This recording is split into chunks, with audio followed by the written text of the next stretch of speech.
આજે વેલણ જિલ્લા પંચાયત ની ગુજરાત જોડો જનસભા વેલણ મુકામે થઈ રહી છે, ત્યારે મંચસ્થ તમામ મહાનુભાવો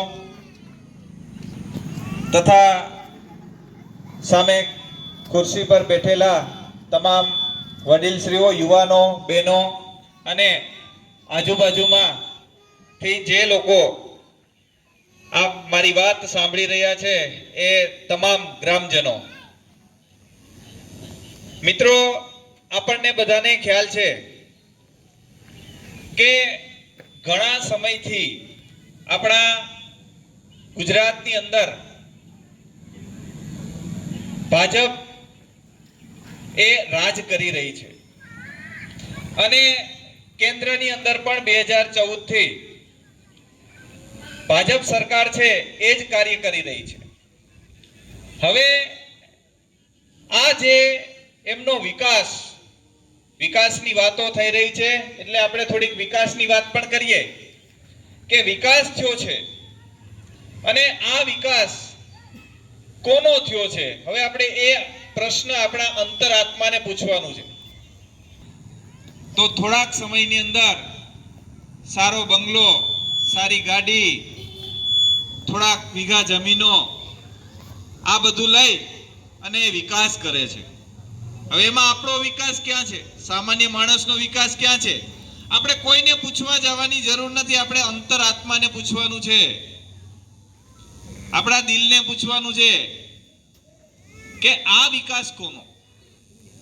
2-3 દિવસ પહેલાની જે ઘટના કે ન્યૂઝ ચેનલની અંદર ભાજપના જ અમરેલીના માજી સાંસદ નારણભાઈ કાછડિયાએ ઓન ન્યૂઝ સ્વીકાર કર્યો છે કે જે પણ સરકાર પૈસા મોકલે છે, શું આવા તો 10 ધારાસભ્યો પ્રશ્ન પૂછે તો 182 ધારાસભ્યમાં એના 156 કે 62 હવે છે. હવે એની અંદર ત્યાં 10 પ્રશ્નો તો એ જ હોય તો ટોટલ પ્રશ્નો કેટલા થાય કે આખા ગુજરાતના ખાલી 18 કે 19 પ્રશ્નો થાય. હું એટલી જ સમસ્યા છે ગુજરાતમાં. ગુજરાતની સમસ્યા તો કેવડી છે, પણ એને પણ અહીંયા બોલતી બંધ કરી દેવાની. એટલા જ પ્રશ્નો પૂછવાના, આના સિવાય કોઈ હલવાનું નહીં કે ચલવાનું નહીં. એટલે મિત્રો, આમ આદમી પાર્ટી અત્યારે કંઈક કામ કરી રહી છે. જ્યારે લોકોને તકલીફ પડી એવી જગ્યાએ આમ આદમી પાર્ટી લોકો સાથે ખંભે ખંભો મિલાવીને કામ કરી રહી છે. ખેડૂતોના પ્રશ્ન હોય તો રાજુ કરપરા, ઈશુદાનભાઈ એ પોતાની જે આગવી છટાથી સરકારમાં રજૂઆત કરે. આદિવાસી વિસ્તારનો પ્રશ્ન હોય તો ધારાસભ્ય ચેતરભાઈ વસાવા છે એ જ રીતની એ જ ગતિથી કામ કરે કે જે તકલીફ પડી છે તો ન્યાય એ હાજર છે. વિદ્યાર્થીને લગતો પ્રશ્ન હોય તો યુવરાજસિંહ અને સામત ગઢવી એ પોતાના એ સમય કાઢી અને જ્યાં અન્યાય થયા છે ત્યાં એ જાય છે. ઇકોઝોનનો પ્રશ્ન હોય, ટોલ નાકાના પ્રશ્ન હોય તો આવા તમામ પ્રશ્નો અમારી સમક્ષ આવે છે ને અમે એની સચોટ રજૂઆત કરીએ છીએ.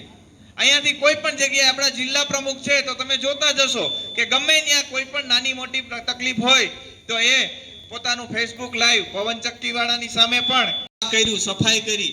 અરે સફાઈ તો હવે અમારો સાવરણો જો હાલી ગયો ને તો આખા ગુજરાતની કરી દે ને કરવી જ પડે એવું છે.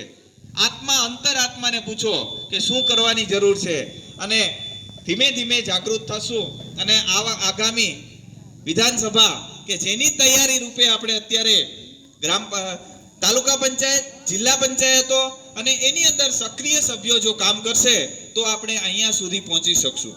તો એટલા માટે આપણે સૌએ સાથે મળી અને ધીમે ધીમે, ભલે નાનો પરિવાર છે પણ એક દિવસ મોટો પરિવાર થશે.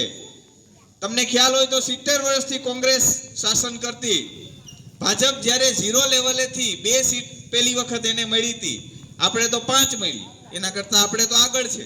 એને 70 વર્ષ લાગ્યા છે, આપણે એટલા વર્ષ નહીં લાગે. આપણે થોડાક વર્ષોમાં 2027માં જ તમને એ ફળ મળશે અને એની શરૂઆત વિસાવદરથી થઈ ગઈ છે.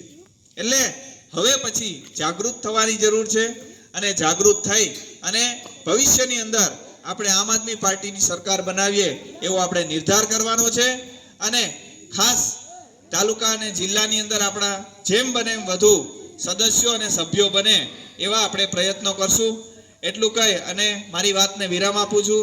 જય હિન્દ, જય ભારત, ભારત માતા કી જય.